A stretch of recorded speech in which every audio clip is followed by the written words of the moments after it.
Morning all, welcome to Jen's Gym. I have a full body workout for you today. There are 7 exercises. Most of them are body weight exercises, but there are a couple of exercises that will require some smallish weights. We're going to be rowing, so you will need an appropriate weight for that. And also we're going to need something that you can pull through your legs on the ground. That will be at the very end. So make sure you've all done a really good warm up and let's get started. So we're going to start with glute bridging, starting on the ground with your palms down, your heels hip width apart and fairly close to your bum. We're going to push our hips up, driving your weight down through your heels, and we're going to lift one leg up and then allow it to lower out to the side. You want it to go out at 90 degrees to your body. If you can't do that version, then bend your knee and do that version. And if that's too hard, then we're just going to do basic glute bridges. Nice and slow. Driving your weight through your heels, little stop at the top, big squeeze on your glutes, palms down on the ground. Okay, that's glute bridging. Second exercise is single leg balance exercise. So we're going to do a balance with a reverse step. So starting with your supporting leg with your knee locked straight and your toe just resting on the ground behind you. Then we're going to come up to a high knee and then back, tap your toe and up to a high knee. Really squeezing the glute of that supporting leg. So this is not a lunging exercise. We're keeping that supporting leg pretty straight. And from the side, high knee, reaching back. Okay, that's the balance exercise. The next single leg exercise is a hinging exercise. So when we're hinging, the most important thing to maintain is a neutral back position. So that natural curve in your lower back needs to stay in the same shape no matter what you're doing. So we're going to balance on one leg and then we're going to hinge with our toe pulled up to our shin and our hips nice and square, not allowing your toe to rotate out. We're going to keep it pointing down to the ground so that our hips are nice and square and facing the front. We're going to hinge, and once we've got our balance, then we reach and tap one of your targets. So you have them about 50 centimetres apart, and then hinge again, and reach with your opposite arm to the leg that's supporting you, and tap the other target. So that's 2 reps. So we're going to keep on hinging. Whoop. Get your balance. Then reach and tap. You can do this with a straight leg. If you have got knees that you can't load, then this is a very good exercise for you because you can do this with a straight leg. So one more. Hinge, tap, and back. You can also put your hand on your lower back because that gives you a tactile sense of what your lower back is doing while you're hinging. All right, moving on. Now we're going to do plank walking. So you need a coffee table if you're going to do the intermediate or the easier version. So we're going to start with feet hip width apart. Rest your hands on the coffee table with your weight over your wrists, and then we're going to walk out into a plank, stretching nice and long, squeezing your glutes, hold the plank for a second, and then keeping your weight over your hands, we're going to walk back again. That's 1 rep. If that's too easy, then you can do it at a lower height. So you can find something in your house that's an appropriate height for you so that the intensity of the exercise is within your limits.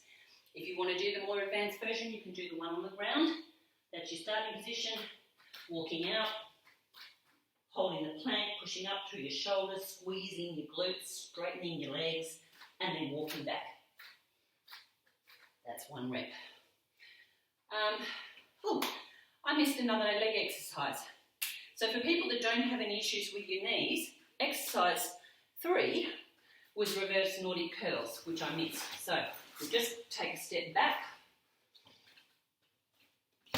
You want to find something in your house that you can put your feet flat up against and that you can lean back on. Something that's a little bit lower than head height so that your head can go just past that vertical.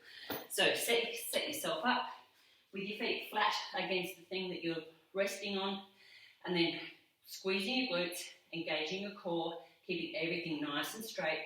We're going to lean back nice and slow and tap your shoulders. So the slower you do it, the harder it is.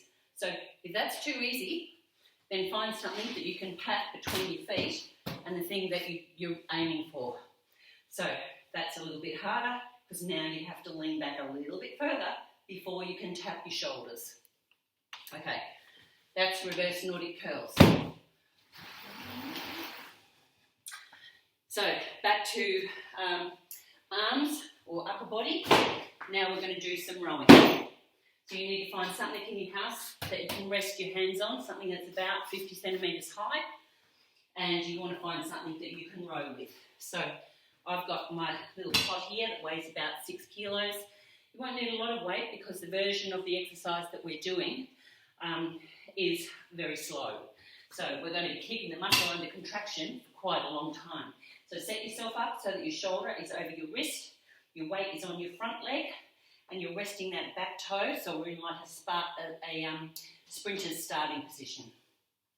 Reach down and grab your weight.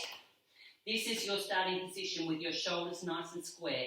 So we're not allowing your shoulder to become unpacked and loose. We're keeping everything square, and then we're going to row, squeezing your shoulder blade across your back, keeping your back in a neutral position and holding it for 5 seconds, and then down.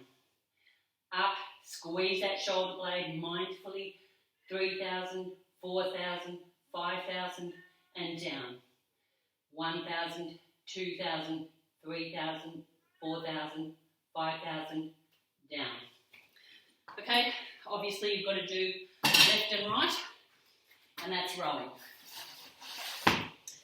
Okay, now the next 2 exercises can be done in a circuit style, so one followed by the other. But if you're not up for a circuit, both of these exercises can be done independently.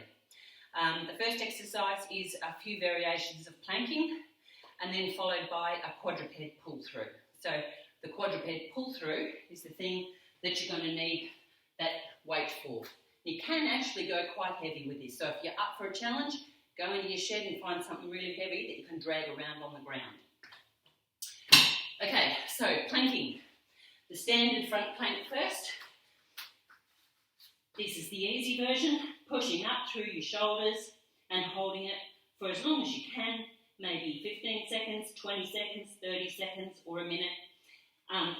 If you want a bit more of a challenge, then we can go into this same planking position, reach up, and then reach under. And now we're doing reps. So that's 1, 2, squeezing your glutes, straightening your legs. Okay, then if you want a bit more of a challenge, we can do side planks. Most of you can probably do this version with both knees bent, pushing up with your shoulder directly over your elbow, pushing up through your shoulder.